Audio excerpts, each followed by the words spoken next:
likaJesu iswe siyakulo izwi lokuqala elashiwe inkosi uJesu isasiphambanweni. Hallelujah. Etholakala ngokuka Luka 23 iverse elika 34. Hallelujah.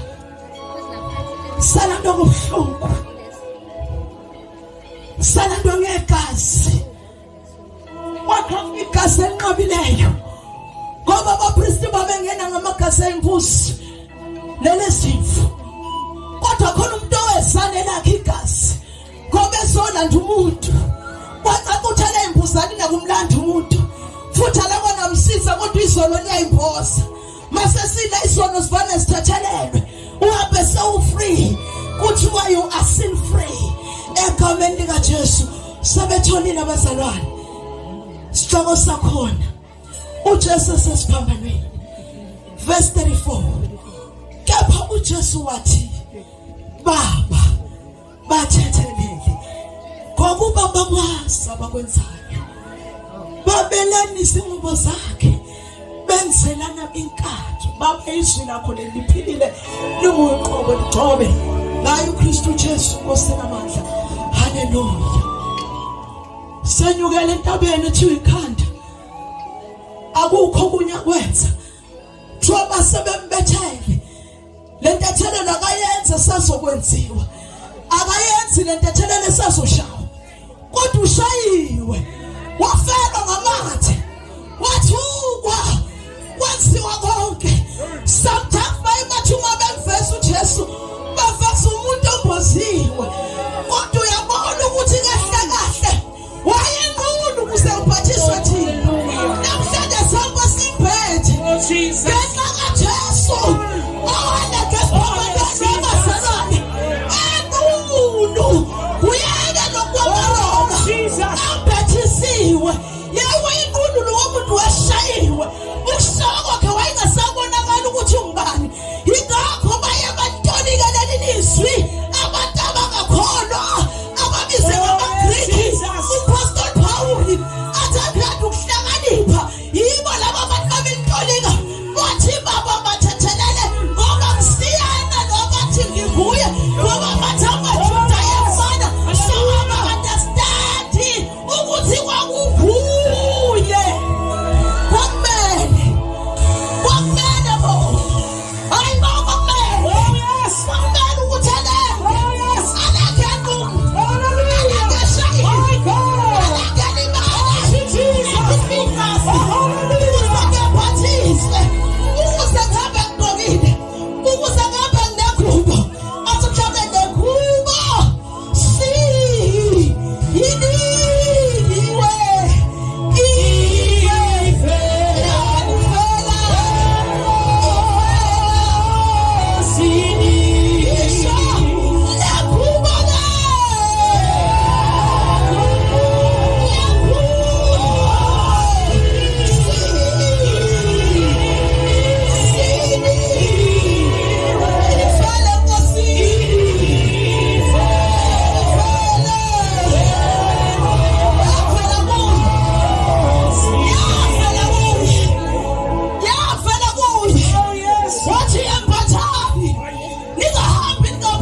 ukuboniwa. Yini thina sifuna ukukholwa nje kube mnandi? Yini thina sifuna ukukholwa kuthebelele? Yini thina sifuna ukukholwa lokho okuthandwa ithi? Uma isimo sivuma ngiyakholwa, uma singavumi futhi angikholwa, kodwa nayi intethelelo. Izwi lokuqala kaJesu sesiphambanweni wathi Baba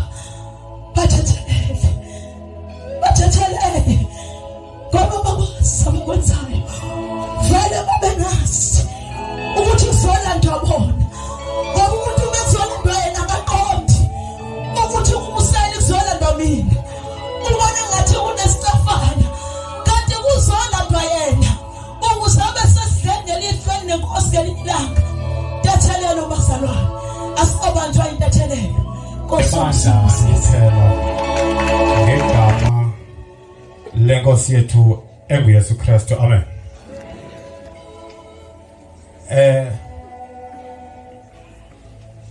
Dawuthanda into kokuba abazalwane babe bendibhekela izwi lesibini, izwi lesibini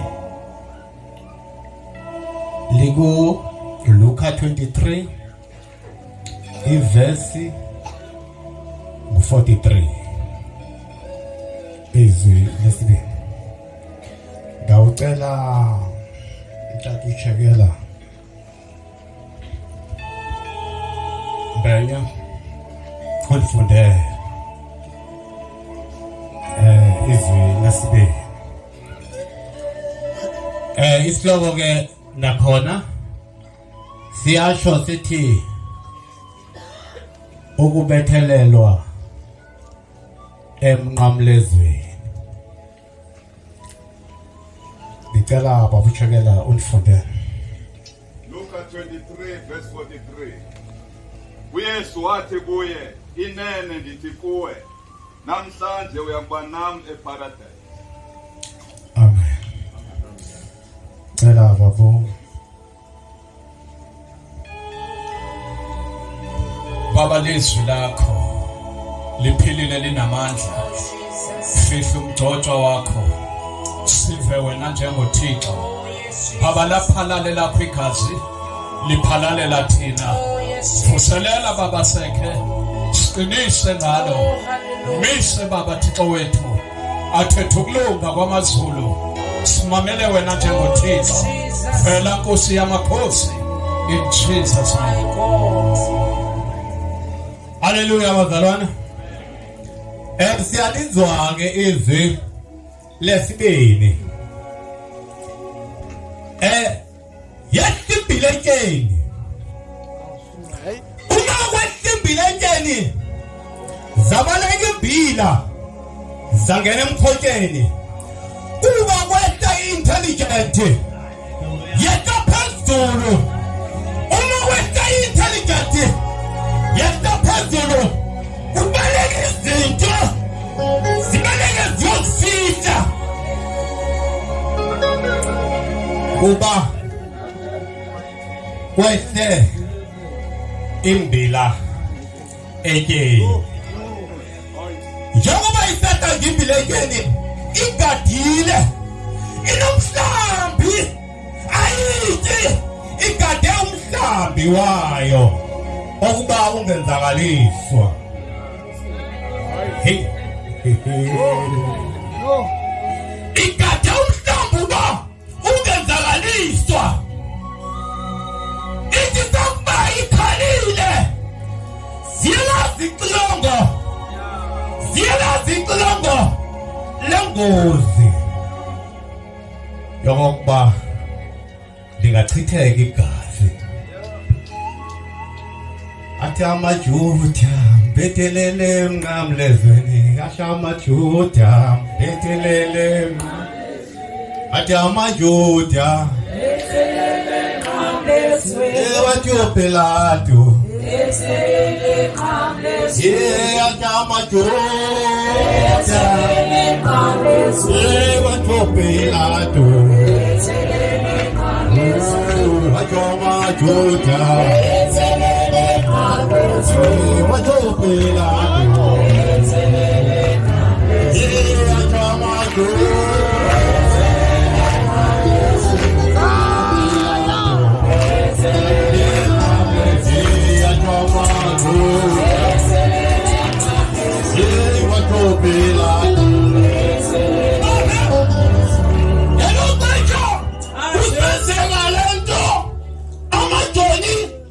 ujabulile kuba azakubulala awuyimameleke lento uJesu uzawukhonywa ekhonywa nje kukhona ababini azathonywa nabo uzawuba phakathi yena Dade Mtaung utabahari yena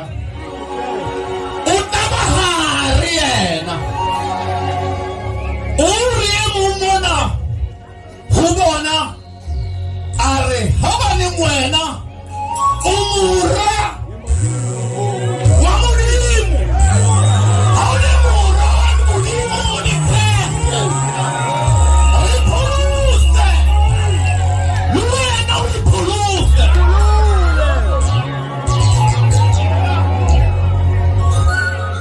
rebanda pulso are emung sikayenza nthweni eno hayenza litho runene mona ubariekile rini mona ubariekile eiwethu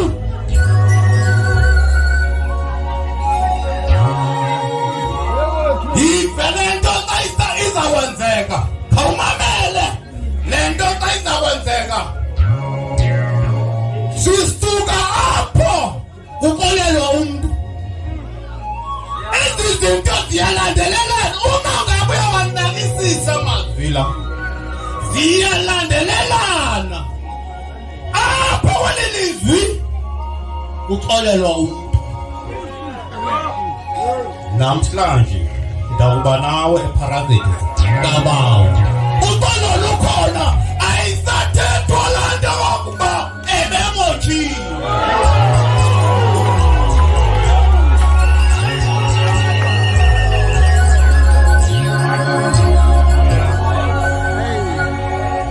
namhlanje ndiyakuba nawe eParadise kabawo kukolelwa umntu kuba into enzekileyo yileyo yokuba ziyazabaleka azibi intelligent zangena emkhonyeni uyabona umangaba uyakwazi ukubaleka uzawuxolelwa uzawusinda ezitheni ungafeyisani noSathane ingxaki ukufeyisana noSathane ulinge ufeyisane noSathane kufuneka waqhinga okuba uzawumbetha kanjani lula nje ubethwa ngevesi ulula ubethwa ngevesi kayenu kitabana lona Paradise yantate kayenu kitabana lwe Paradise yama yantate mataulilo na mafugete leta ukwanini mnadi batawana na leta ukwanini mnadi hapa kashego kitawana luena Paradise yantate batalwene kahle la kanti tawe andifuna ukuyimosha kakhulu ngoba kanti zawuyeka apha kukhona into endingayibiza ngokuthi yi-key point apho uYesu Kristu ekuyona yona nto ayenzayo kuyo yonke lento ukuba noma sekunjani yiba noxolo. That is the key point.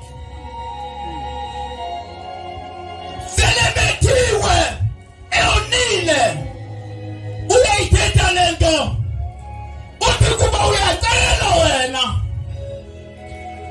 uthi namhlanje wena dakuba nawe eparadise kamani kabawo kuba akenzanga lutho yena uyamvaka ukuthi uYesu Kristu into ngokuba ayethetha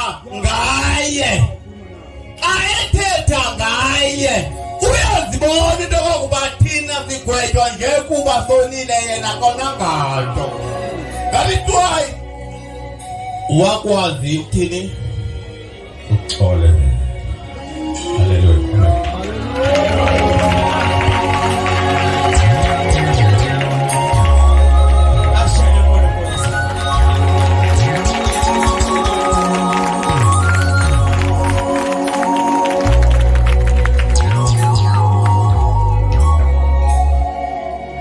Amen.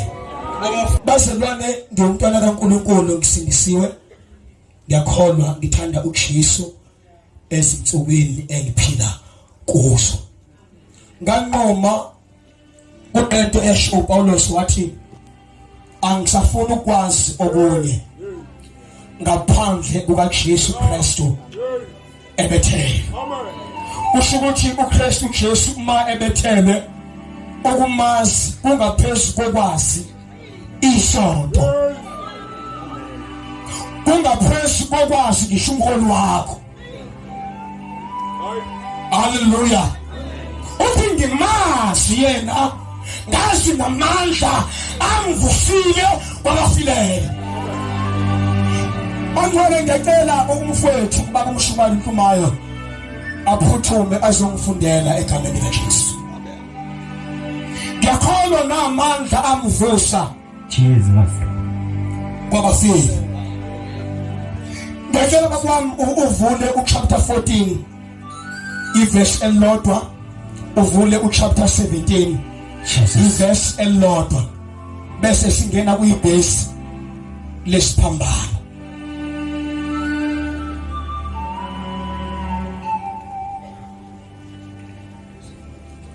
uJohane chapter number 14 iverse nje elilodwa verse 1, sivule uchapter 17 iverse elilodwa,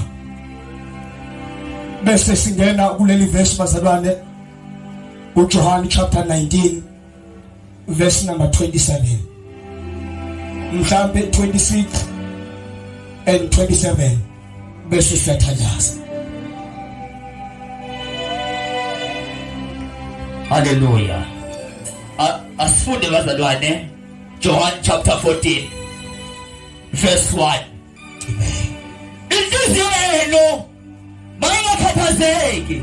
uJesu labazalwane uzama ukwenza abafundi bakhe Hallelujah. ukuba kungekudala uzohamba ahlukane nabo noma abashiye.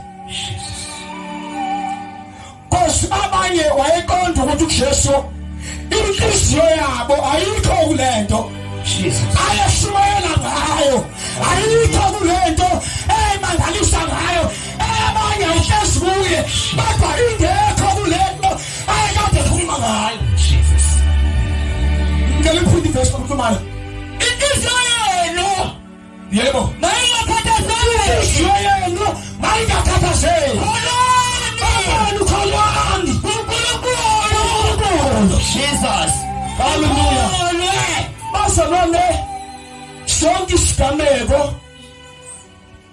uJesu esamehlela uthola ukuthi abafundi bakhe babengasiqondi, bengasunderstand.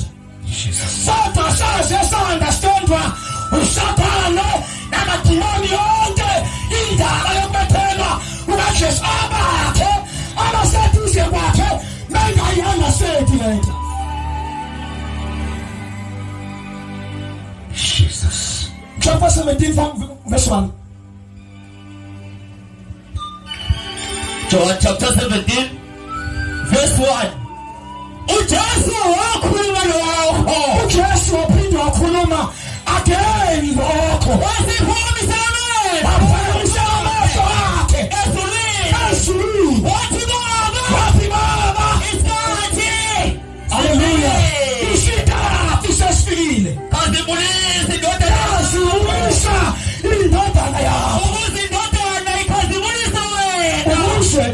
intwana ikhazimulise wena. Jesus. Uthi inhliziyo yenu ayingakhathazeki la uthi baba khazimulisa indodana yakho nendodana yakho ekukhazimo lise ngoba isikhathi sinjani bazalwane sesifikile noma ethi isikhathi sesifikile abakhe aba-understandanga. Hallelujah. Bababona kusafana bababona kunjenga izolo kodwa wathi isikhathi sesifikile. Hallelujah. Wayengekabethela noma wayengekafi mathi baba khazimulisa Jesus. indodana yakho uyazi uya ekufeni. Hallelujah. Bangathi uNkulunkulu wayemtshelile ukuthi okukhazimulisiwe akuyofi Hallelujah. ngoba hallelujah Hallelujah. mabonke okukhazimulisiwe noma okugcwele inkazimulo akukaze kufe kodwa kuyalala wasulo kala wasulo stapho solasikavuka. Hallelujah.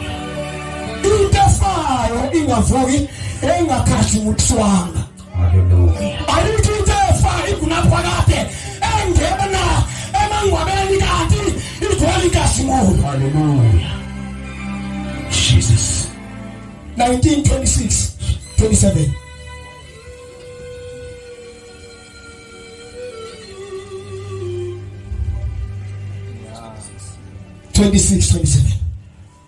John chapter 19 verse 26. Yebo. Uthe uJesu ebona unina lomfundi. Wathi ke uJesu bazalwane Jesus. ebona unina wakhe nomfundi amthandayo bemi ngakhona Jesus. la uJesu oyekade ebethelwa khona. Wathi kunina Washathi ke kuma wakhe ma wami beka indodana yakho. beka indodana yakho. Jesus. Verse 27. Yebo. Wasethi umfundi. Washathi umfundi beka unyawo. Jesus. Kusukela kuleso sikhathi umfundi lo wamyisa kwakhe. Kusukela kuleso sikhathi umfundi lo wamyisa kwakhe. Sesandaza bazalwane. Hallelujah. Lento ethi mame beka indodana. Ndodana beka unyawo.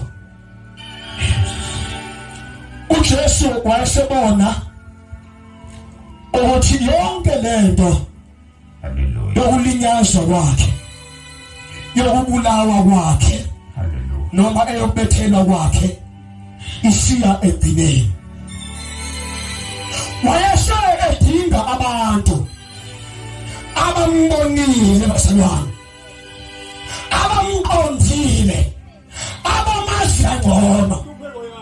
Hey, abasihlupheko yakho abasukulinyazwa kwakho abasinentemo inkosi athashelwa ngalo. Wayena zonke inkolo wayena zonke izethexwa kodwa asondeza abamazafe. Hallelujah. Abasondezela ukuthi lento manga engcwatshwa efa Hallelujah. kodwa into ayingcwatshelwe ingafi. Hallelujah. Ngoba lento kaJesu Jesus. hey bapostoli ayifi. Hallelujah. Hallelujah.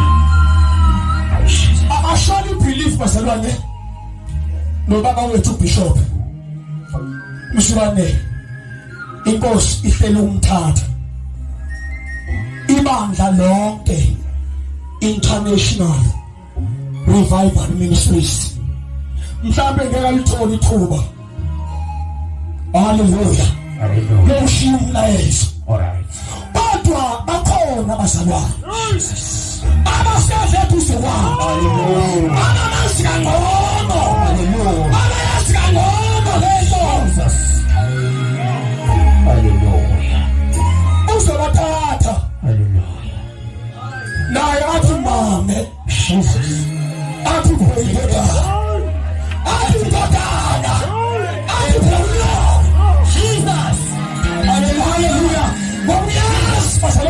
ngokuyazi Jesus. abaseduze kwakhe manga esiflathela yeah hallelujah lapha lento imphelo engabo hallelujah noJesu wasalwane wenza sure ukuthi mayeflathela uyazishiya lento eshimayela ngayo engenavalo iyosala iqhubeka.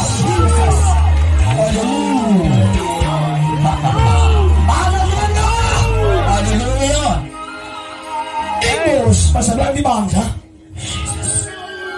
elihlukene ukuthi likhulume ngezilimi ma kukhona ubishop ma engekho asivuki isibili ma ufuna ukwazi ukubona leprofeta iprofeta ngoba ukhona ma engekho iprofeta that is why kwanda ama-tongues afekiwe kwanda kwangeni ithimoni ebandleni elihleka indlela okuzenzisa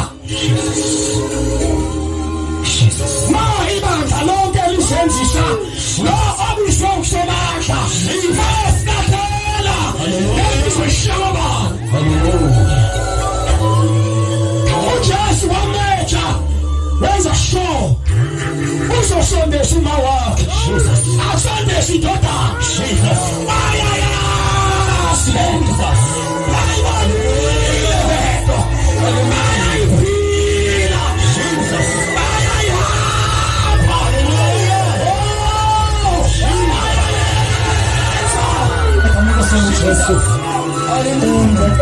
sifunde izwi lenkosi kuncwadi kaMarko chapter number 15 verse number 34. Hallelujah. Angazi bathandekayo ngeke nibe mde kakhulu. Hallelujah. Kodwa inhlizweni yami kuhlala intwethi kulesikhalo kulesimayemaye esehle kuphambanweni kulendoda ekhala. Hallelujah. Kulendoda abathi babelibasa uma belima uma besaya ekhala kwakulefongo kwakulesathu kwakulabantu abawasenhlizweni yabo. Hallelujah. Kulesikhalo esehla esiphambanweni. Hallelujah. Ngiyacela ukuthi abantu bazonginceda sifunde ngesiXhosa kulesikhalo. Uma belimi lemqolo abanye beyithufele ngamathi inkosi elithi izwi lenkosi yayingabhekeki uma ngabe ufuna ukuyibheka yayiligazi lonke.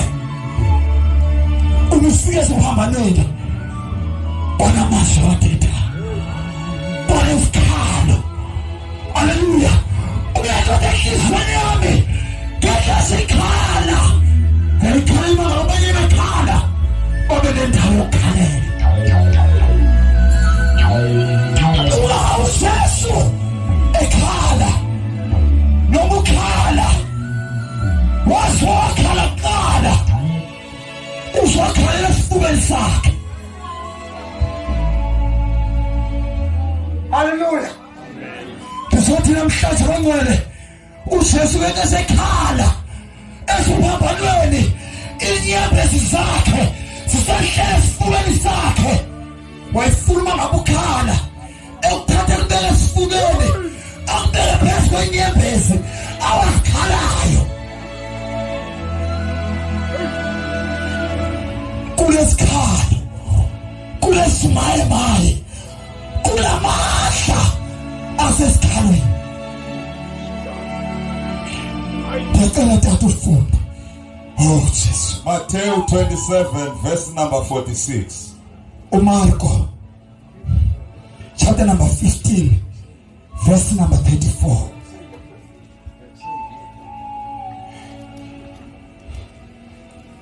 Ke kaloku malunga nelixa lesithoba. Lithi abaholiswe Nkosi ngelixa lesithoba ngamanye amazwi wankarhatela kuba mnyama kwanempehla. Haleluya. Ngoba kufamile uba kuba mnyama kube nento eyenzekela ubomi bakho. Uba sehla isimo kube mnyama kube khona indoda ekhala. Uba kuba mnyama sisehla isimo kube khona indoda ehlisa inyembezi.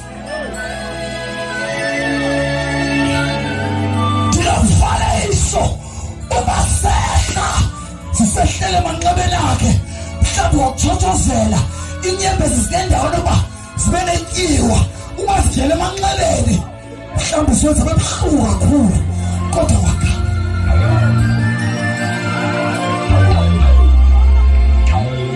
Uba umnyama ndiyathandekayo uba umnyama unganezi ukukhuthazela. Wathanduluka uYesu ngelizwi elikhulu esithi Eli Eli lama sabakathani. Oko kukuthi Thixo wami undishiye ngani na? Umaqala kuba mnyama usithi izinto azihambeli kahle nayo Thixo akumboni ngexesha lethoba kuba mnyama yakhala indoda yakhala yadele elamasabakathani. Oko kukuthi Thixo wami undishiya ngani na? Mhlawumbi abantu ithemba laseliphelile esengasaboni uba kusebenzeka kodwa yakhala indoda yakhala. Eli Eli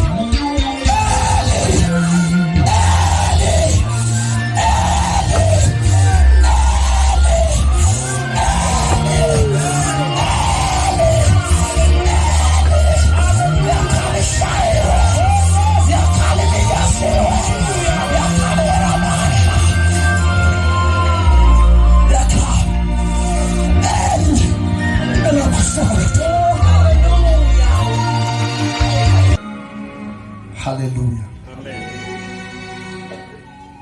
Leli izwi lesihlanu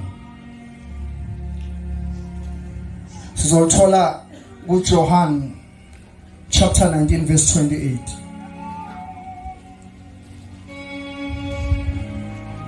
uJesu Kristu uyalenga esiphambanweni ngoba sonke silapha nje indaba yesiphambano yona enkulu kakhulu. Ngoba uma usibheka isiphambano sithinta wonke amakhona omhlaba.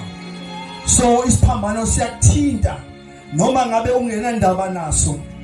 Isiphambano siyakuthinta okusho ukuthi into ebalekile isiphambano. Noma ngabe awunandaba uthi into yezizwe, into yabaJuda, kodwa isiphambano siyakuthinta. Noma wena awukhulumi lutho ngaso. Ukuthi uthule ngesiphambano akusho ukuthi akukho lutho. Ingakho lento yenzeka nakuPilato noma ethi ugeza izandla ethi cha ngiyazikhipha kulento. Kodwa lokho akuzange bomkhipha ngoba izono zakhe zazingaxolelwanga. Wasihlanzile izandla kodwa yena wengazange ahlanzeka. Wayidinga igazi likaJesu. Hallelujah. So uJesu Kristu indaba yakhe ibathinta bonke abantu ngoba iBhayibheli wafela ukuze bonke bangabe beziphilela kodwa baphile yena owabafelayo. Wasifela sonke uJesu ukuze singabe saziphilela, siphilele yena owasifelayo. Hallelujah. Sizothola izwi likaNkulunkulu incwadi kaJohn chapter 19 verse 28. Lapho khona lifundeka khona kanje lithi ke emva kwalokho uJesu ekwazi ukuthi konke sekuphelelisiwe ukuba umbhalo ugcwaliseke wathi ngomile. Emva kokuba uJesu azi ukuthi sekuyaphela manje soyagcwaliseka umbhalo, uJesu Kristu weza emhlabeni azi even nokufa kwakhe, weza emhlabeni azi ukuthi uzophilela ukuzofa. Into ebuhlungu kakhulu ukuthi uphile kodwa wazi ukuthi uzofa. Ngikhona ukuthi sonke la uma ungazi ukuthi uzofa nini, uma ungambulelo nje ukuthi wazi ukuthi uzofa nini, kungabe nje ukuthi mhlambe umuntu uyabaleka, omunye angenza zonke izinto angekaphile kahle, noma enayo imali kodwa umazi ukuthi hey kunedate ezofika nje maduzane. uJesu Kristu ukuza kwakhe injongo wenza ukuzofa. So ke lithi iBhayibheli esazi ukuthi kuyagcwaliseka konke okukhulunyiwe nakuzele emhlabeni wathi ngomile. Ngoba uJesu Kristu kunalento emzimbeni wakhe osokhathele kade khona esiphambalweni. Masikhumbule ukuthi uJesu Kristu walenga from 3 to 9, okusho ukuthi la kokwama awa ayisithupha umzimba wakhe usukhathele, ngoba naye phela umuntu noma uNkulunkulu kodwa we 100% umuntu, 100% uNkulunkulu. uNkulunkulu wena ukukhathala, wena kuboma, njengoba ngolisuku wakhuluma nabafundi bakhe kulo wesifazane waseSamaria bethi bona bayobheka ukudla bamfunela naye ukuthi adle. Wathi yena mina ukudla kwami kukuzo kwenza intando kaBaba. Okusho ukuthi noma welamba kodwa ukulamba kwakho okukhulu ukuthi kube khona into ezofezeka emhlabeni, noma woma emzimbeni kodwa ukoma kwakhe ophezulu kakhulu. Yebo womile yena ngokomzimba kodwa ukoma kwakhe kawubili. Hallelujah. Ukoma kwakhe wena ukuthi omele ukuthi intando kaNkulunkulu emhlabeni izofezeka. Wefuna ukubona i-revival, wefuna ukubona abantu bephiliswa again ngoba yena wesehamba. Hallelujah. Wesefuna ukubona abantu besindiswa again. Uyakhumbula kunezinto ezenzakalayo emhlabeni esaphila. Uyabona ngabe ufa kunezinto ezibuyayo, futhi uyazi ukuthi ezulwini bekumnandi kanjani. Impilo uNkulunkulu ayifisela umuntu injani. Wekade umele intando kaNkulunkulu, wekade umoya umbuso kaNkulunkulu ukuthi ufike ebantwini, wekade omele izolo ukuthi siphinde futhi zize ebukhoneni bakhe, ngoba wekade igazi lakhe selichithekile. Lokhu ethi ngomile, uma uJesu ethi ngomile, bakhona bamzama bethi bukhona bamnika khona, kodwa lento ababemnika yona kwangeyona. Ngoba abantu ekomeni kwakho bangamnika izinto wena lokhu koma kwakho ongasidingi. Kunabantu abomile kodwa bazi ukuthi bomile, banayo imali, banakho konke nje okukhona kodwa bomile. Lento abomile abazi ukuthi ingakho uthi esenayo imali enze okunye futhi okuzomenza ukuthi athole imali okubhedayo ukuphuma endleleni ngoba kunalento eyomile kuyena afuna ukuthi kuyithiba akazi yena ukuthi yini uyafuna ukuyithiba lento isono nje sisodwa senza ukuthi umuntu ome uJesu masiphambanweni impilo yakhe yonke yayembethe isono ingakho liBhayibheli waba isono ukuze thina sizuze ukulunga kwakhe isono senza ukuthi ome Mose sonweni woma siyomisa senza ukuthi noma ngabe uthi namhlanje ngifuna islender nje makuthi awukhona uthi hayi ngifuna ukuthola islender kodwa ngokuthi sono sithi no it's not enough ayi ngifuna isiduda nje sithi sono no akwanele ngoba umuntu uyoma akazi ukuthi omelele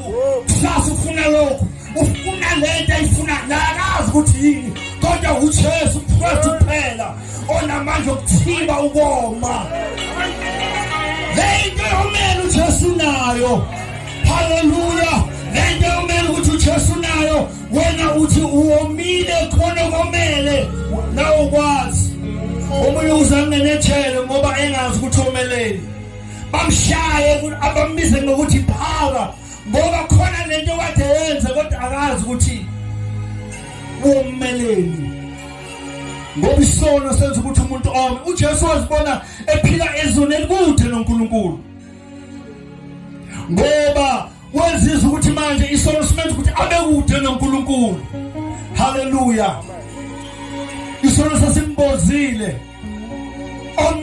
omele amandla nokukhona kukaNkulunkulu womele ukuthi lento ayibone ezulwini ayibone yehlele emhlabeni womele ukuthi bonke labo bomile bangabe besoma haleluya noma ngabe umele uhlobo luni yena womele ukuthi wena ungabusoma noma yiluphi uhlobo lukomele yena ungabusoma ngoba yena ungumthombo wamanzi aphilayo ingakho liBhayibheli uthi yena bonke ababomile mabeze kuye uthi mawumile uthi woza kuye esifuni sakho lokugobhoza imifula yokuphila esiphambanweni wayovula imifula yokuphila wayovula imifula yokuphila enyameni wayovula imifula yokuphila emphefumulweni wayovula imifula yokuphila yensindiso uJesu Kristu uthi ke ngombile haleluya ukoma kwakhe kwakusemzimbeni lokhu koma lokhu uJesu Kristu enamanxeba akhe uma omile ayefutha haleluya igazi limpompoza kakhulu the more oma nemithambo haleluya uthi ngomile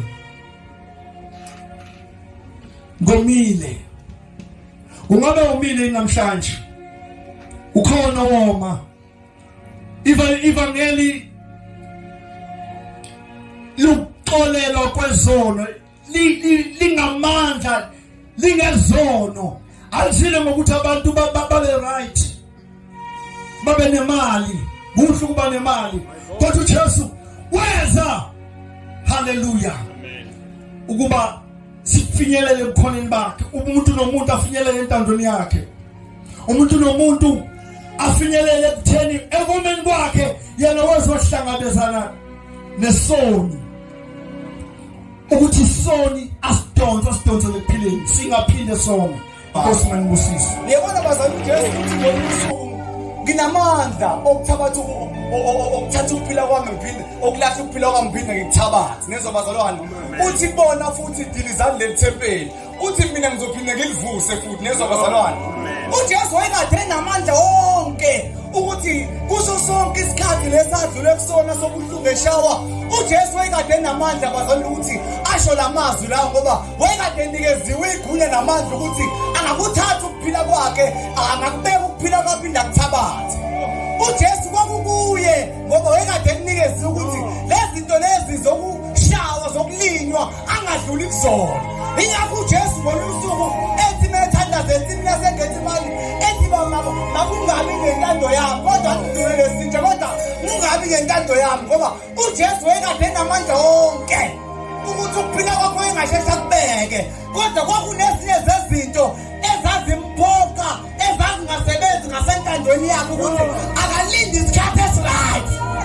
Akube nezinto ey'khululiwe ulincwadi ey'thize angasho amazwi athize alinde angasheshi abeke umoya. Oh haleluya. Noma enamandla ethanda kangakanani kodwa ekuthandeni kwakhe akakwazi ukubeka. Oh haleluya.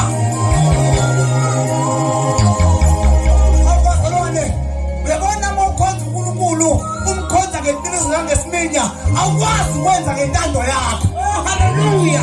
Noma intando yenyama ikhona kodwa uma ukhonza uNkulunkulu intando yenyama iyabulawa. Kwakumphoqa uJesu ukuthi intando yenyama yakhe ayibulawe iphele kuze kuzovela intando kaNkulunkulu. Haleluya. Intando kaNkulunkulu esime ngayo. Intando kaNkulunkulu esihamba ngayo. Noma ngakuthanda kangakanani engagena kanika zona akakwazi ukubeka umoya. Sifanele adlule. Sifanele ahambe. Adlule izwele ezizwe. Lezi zinto ey'funa uzoyithola ungakathi go through ey'ntweni ey'thize. Noma ngabe kuthiwa uthanda kangakanani. Makusafanele ukhale kusafanele ukhale. Makusafanele ukuhlupheka kufanele ukuhlupheka usindisiwe. Kodwa siyakwazi ukuthi ubunawo amandla weJesu. Siyakwazi ukuthi ikhulunywa bunikeziwe kodwa isikhathi asikakashaya. Haleluya. Nithi uJesu wamemeza amezwi elikhulu wathi inkosi wathi baba umoya wakho ngiyawubeka. Hawe baza singabeka umoya wethu endaweni right. Sike sawubeka umoya wethu emadlozini nezabazalwane. Sike sawubeka umoya wethu emadlozini. Impilo kade siphile ezokuphawuli. Endlela holeka ngayo ninehlala ubani yokhonzitho. Angithandi ngingabi nalwazi. Khonzeni uNkulunkulu ngoba sike sabeka umoya wethu namathemba wethu endaweni right. Haleluya. Kodwa sandleni zikaJehova hawu insizwe bantu uJehova iyabonakala impilo yakhe ayifani nezinye insizwe nezobezalwane insizwe ayibekile umoya wayo esandleni sikaJehova iyabonakala noma zikhona izinto zizinhle kodwa azikho zizinhle for insizwa leyo. Awusengathi noma ngifakaze ngisho ukuthi ngileyo insizwa leyo angisabi ukumemanzelo ukusho ukuthi ngileyo insizwa ebekile umoya wayo ngoba isandla sikaJehova sibonakala kimi angibajiwe ngomntandi wesonto angibajiwe ngezifo ezinomnkazi besontweni kodwa ngibanjwe isandla. Isandla sikaJehova masiphezu kwakho akubuzwa ukuwazekiye ngalobo busuku ngaleyo mini isandla sikaJehova sasiphezu kwawe sangibamba sayamba sawubeka esigodini samathambo kuyo. Uyahamba uye kumaFilisti uyowabuza lapho ukuthi kwenzakalani ngathi isandla sikaJehova phezu kwabo bazokutshela ukuthi uDagoni sathi siyafika ikhanda luwile ngoba isandla sasimela uyabuza amaSidoni azokutshela ukuthi isandla sikaJehova.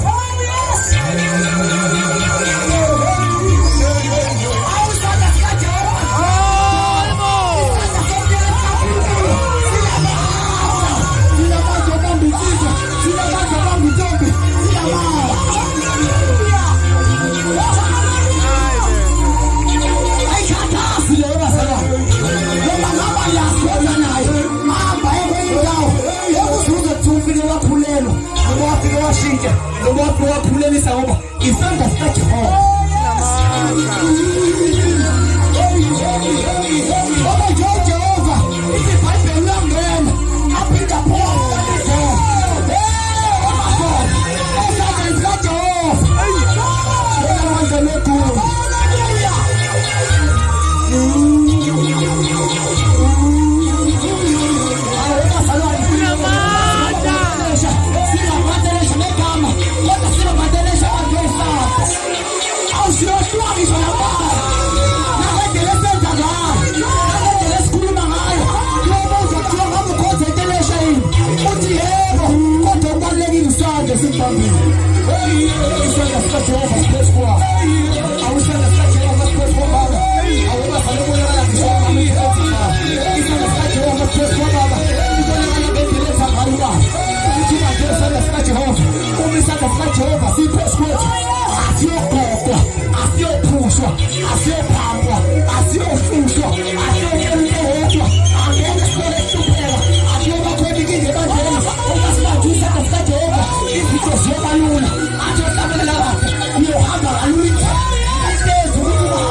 Uza Jehova. Kodwa uthi uJesu ngiyawubeka moya wami. Isandla sikaJehova.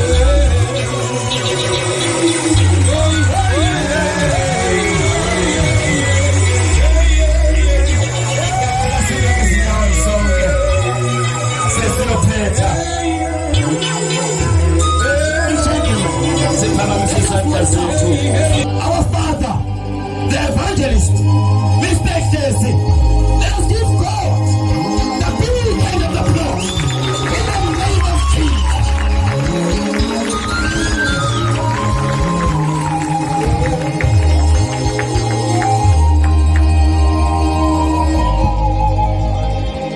Oh, hallelujah. Oh, hallelujah. Litaji wipasika letu. Oh, hallelujah.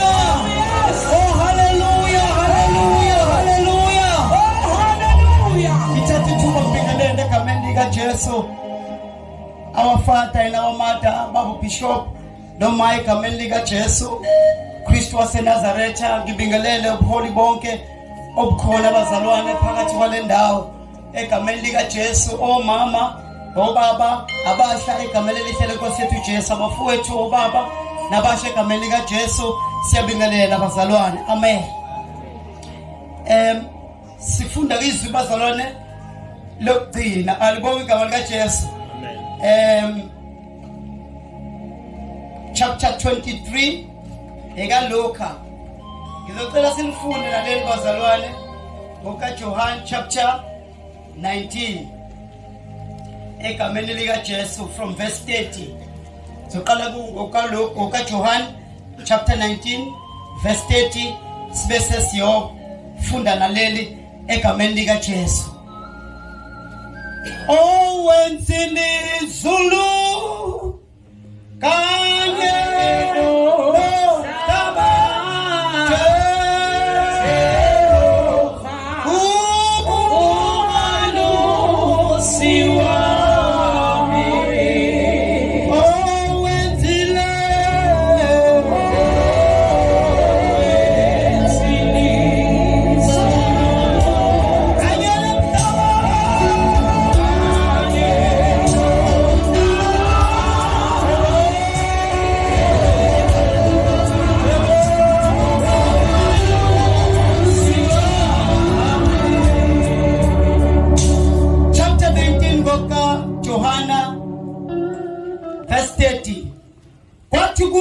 Jesu awamkele uvinika wayesethi kufeziwe wagebisa ikhanda wafa.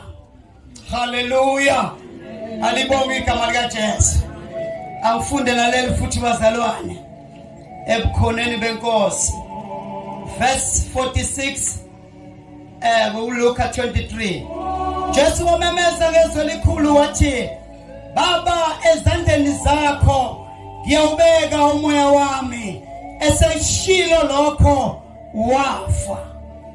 Liphilile mongo elizwi lakho, linguwe uqobo, uyazambula uyaziveza kulo ukuthi impela yebo uyinkosi yamakhosi, udumo lungo lwakho simnini amandla onke egameni lika Jesu Kristu inkosi. Amen. Hallelujah bazalwane. uJesu umesho lamazwi bazalwane acisha kufana, egcineni wonke aphetha ngokufa.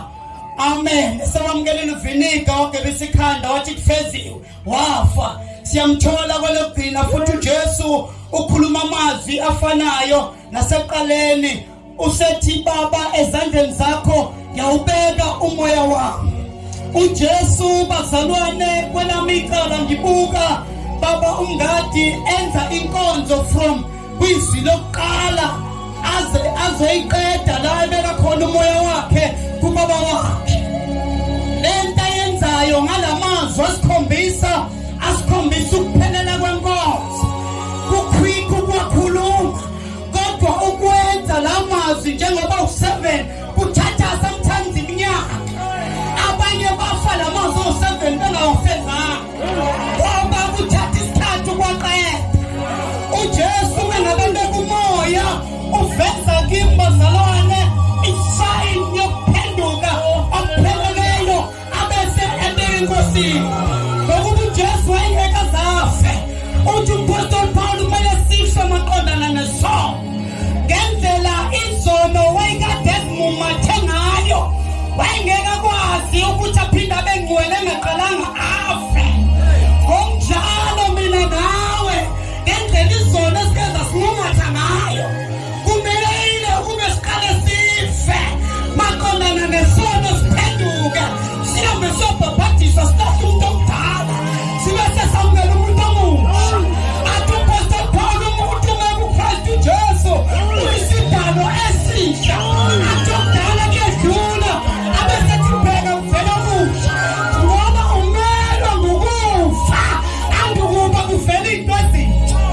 uJesu kuvesi lokuqala uma ngabe khuluma ngentethelelo bazalwane uthi abayazi into abayenzayo kungathi wayithi ngoba ngokofi lokho abakwenzayo abakuqondi. One day mhlazane ngafa singizofa nabo bekini ngizothi bavuka labo engizovuka nabo bazobe sebeyinkomo. Andibonge igama likaJesu ngoba igama likaJesu iqonda mhlazane waqala wafa nayo wabese wavuka nayo then uzoyazi indaba yakhe. Ingakho ayikhuluma ethi umile ngoba abantu bamnika noma yini ngoba bamazi ukufunana ngoba umuntu kaJesu endleleni wayishumayela ukuthi uzohamba uhambe ufike nokukoma and mhlazana womile mozokhuluma noma ngoba bazokunika noma yini basoba ngenze kulahlekela ukukhona ngenxa yokwamela noma ngoba alibeki igama likaHaleluya.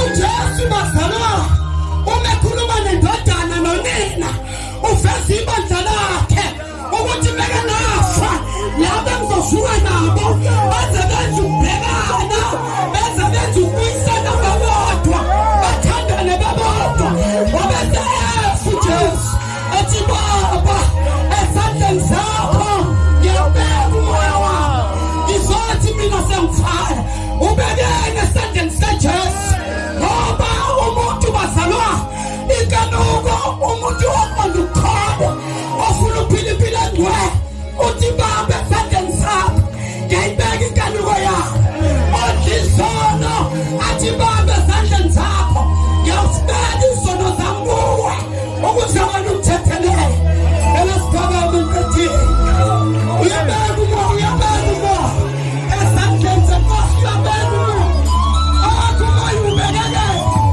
Ingakho ngithi kungenzeka mntana baba uze uhambe uyonana siyokungcwaba ungazange la mazwi asikhombisa ungawaqedi ngoba la mazwi aqeda ngokuthi kufiwe makufika ukubeka umoya enkosini uma suvuka umuntu omusha in the name of Jesus.